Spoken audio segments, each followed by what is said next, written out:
okay. Again, about half a cup. I'm not a raisin girl, so that's not happening. I also recommend that you soak your raisins a little bit before you put them in, because if you don't, it will absorb some of the moisture out of your cake and make your cake a little bit dry. Okay, so those are the dry ingredients. So we're going to put that over here in that pan for a second. And now we are going to melt our butter.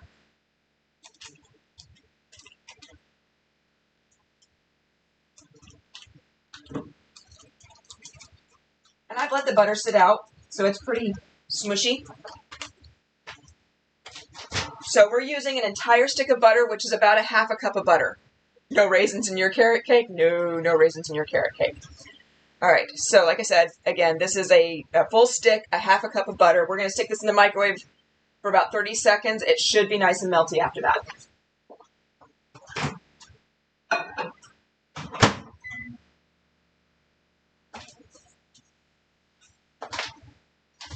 Okay, so while we wait on that, we need another bowl. Aha!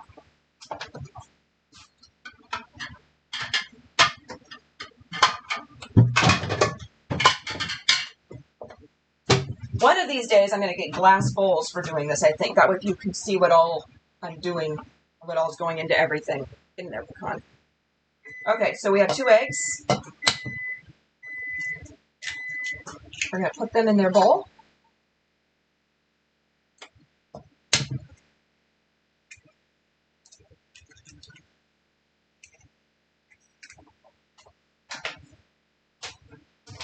And for some reason, chat, room temperature ingredients tend to work better for baking. So you're going to really mix those eggs up real good. All right. So we've got our eggs. We have a half of a cup of milk. We're going to add that to our eggs.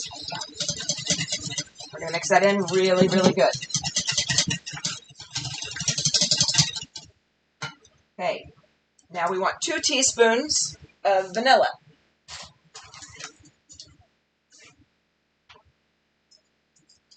Sorry, 1 teaspoon of vanilla.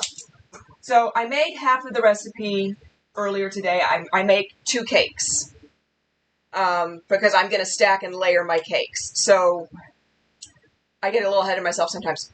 2 teaspoons total to do both cakes, but 1 teaspoon per cake. You are not required to make 2 cakes and stack them like I do. If there's only one of you and you don't have a whole bunch of people that you're trying, I keep misplacing things, and you don't have a whole big family and you don't want to make a whole bunch of cake, make 1 cake, frost it, have fun. If you're going somewhere and you want to impress people, make a fancy layered cake. It's not that hard. We're going to show you how to stack them here in a little bit.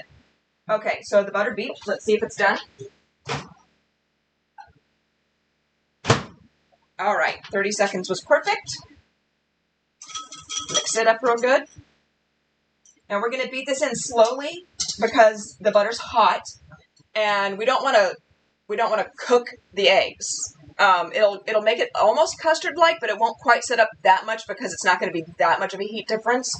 But it will give a little bit of a pre-cook, so you want to bring it up high. And you're going to pour it in slowly while you whisk. And sometimes you're going to make a mess. But this allows it to cool while it pours and not cook the egg.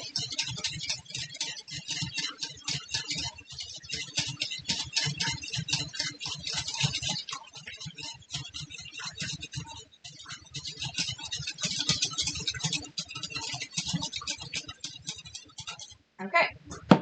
So, no little egg floaties. That's a good thing. If you're really, really worried about it, you can mix your milk and your eggs into the cake first and then add your butter and start mixing it in. But I like these ingredients to be really well blended before I put them in. So that's why I do it that way.